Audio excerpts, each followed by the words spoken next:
So for nearly 60 years, Swiss intellectuals, urban planners, architects have been ranting and raving about the way the country's landscape is developing.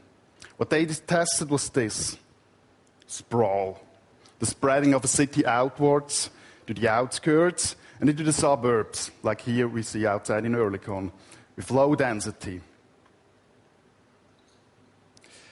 It was in 1955 when the social scientist Lucius Burckhardt, the advertiser Markus Kutter, and the later world-famous author and architect Max Frisch published this book. It was called Achtung die Schweiz.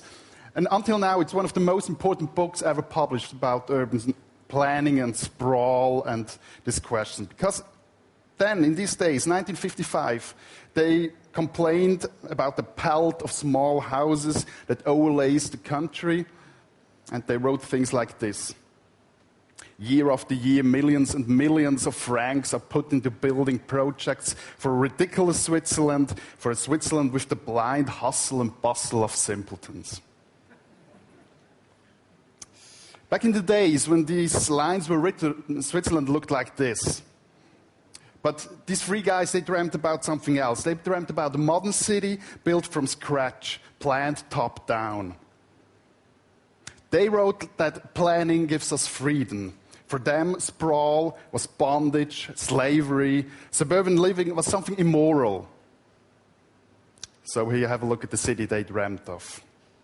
But what did they and their successors, all the architects, the planners, even the journalists who write against sprawl, achieved in these 60 years? Exactly nothing.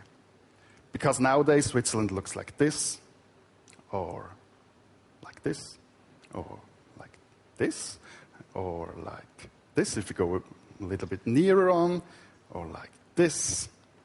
So sprawl is spreading from St. to Geneva, from Basel to Chiasso, like cancer metastasis. We are going to lose a key characteristic of our country, our landscape. Today, everybody agrees with this opinion, even politicians. Ranting and raving against sprawl has become mainstream. And to exemplify this development, experts started to measure the volume and the speed and the grade of sprawl. Maybe one of the most important numbers in this discussion is this one, that 1 square meter per second in Switzerland is being overbuilt. And the second one is this one. Hello? That from 1951 to 2002, the grade of sprawling doubled. And these numbers, they really sound impressive. But what do they tell us? What do they tell us about the landscape looks like? And what do they tell us about how we feel in this landscape? I'd say they tell us nothing. The problem is, maybe go back, the problem is that we tend to understand questions about spatial and urban development only as technical questions. We look at them like engineers look at things and we say, okay, here's a problem, yeah, okay, then we have a technical solution to solve this problem. But the thing is that we have to embrace spatial planning, urban planning, again as a social issue and as a personal issue. Because if you have a look at the question, why did Switzerland landed with urban sprawl? One could say, and believe me, I'm not the one who wouldn't name the ones to blame. One can say, okay, people are just stupid. Yeah, they think that in the suburbs they can fulfill their dreams of my home is my castle, and in fact they end up as slaves of their own mortgage. Well, and even if this was true, it could be, it wouldn't solve the problem. Because it's the people and their behavior that shapes the landscapes of a country. The sprawl we see here in Switzerland, we see here outside in Oerlikon, is the sum of many individual decisions. And it was driven by 5 fundamental social developments. First of all, it was the shrinking size of households. In 1920, we got only 2% of all the households that were inhabited by only one person, was a single household. In 2009, 38% of all the households were single households. I'll give you another 2 numbers. That we have more living space per person on average nowadays.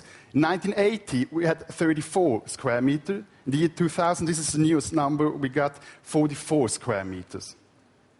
That's maybe a bath or a kitchen, these 10 square meters.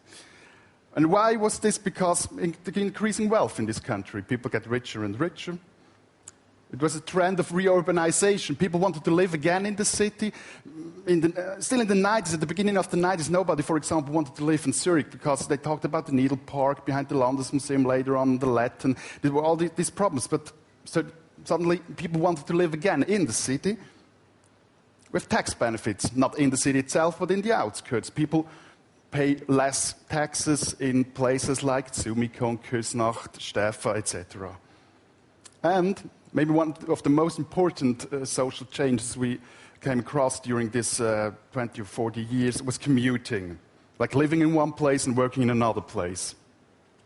Commuting is our way of life. Since the 1970s, the amount of commuters in Switzerland rose by 40%. In the meantime, our willingness to move sank.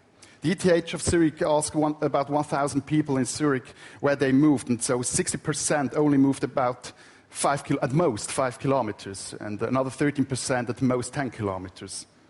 But commuting gives stability to our complicated lives. That means the lives in which women work, children get to different schools, and the man and his career is no longer the center of the family life, the only deciding factor.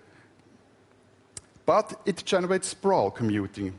No question if you use train or cars, etc. Some architects want to bring order into chaos. They dream of things like this, skyscrapers around the Lake of Zurich, or they want to hear like big cities here or here in the Glattal. But remember the three guys I told in the beginning, they had more or less the same dream. And what did they achieved in the 6 years? Exactly nothing.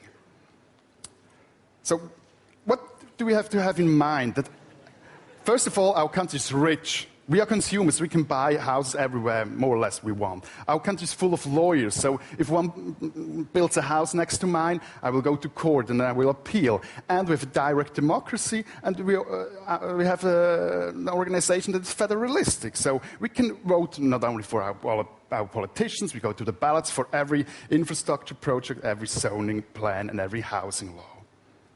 That means each society gets the landscape it deserves. So we here in Switzerland, we deserve sprawl, or otherwise said, sprawl is direct democracy and federalism turned into landscape. Thus, instead of arguing against the supposedly immoral form of the suburban lifestyle, we should try to make it livable. Try to ask a question, how should sprawl look like? What should it provide? Does it have to be a copy of the old city?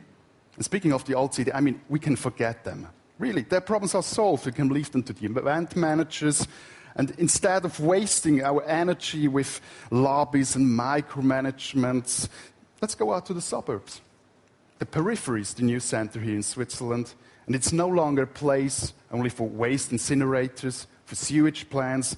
Now also huge upscale shopping malls, university campuses, conference centers are being down in the sprawl. So, I want us to say sprawl is our future, whether we like it or not. Thank you.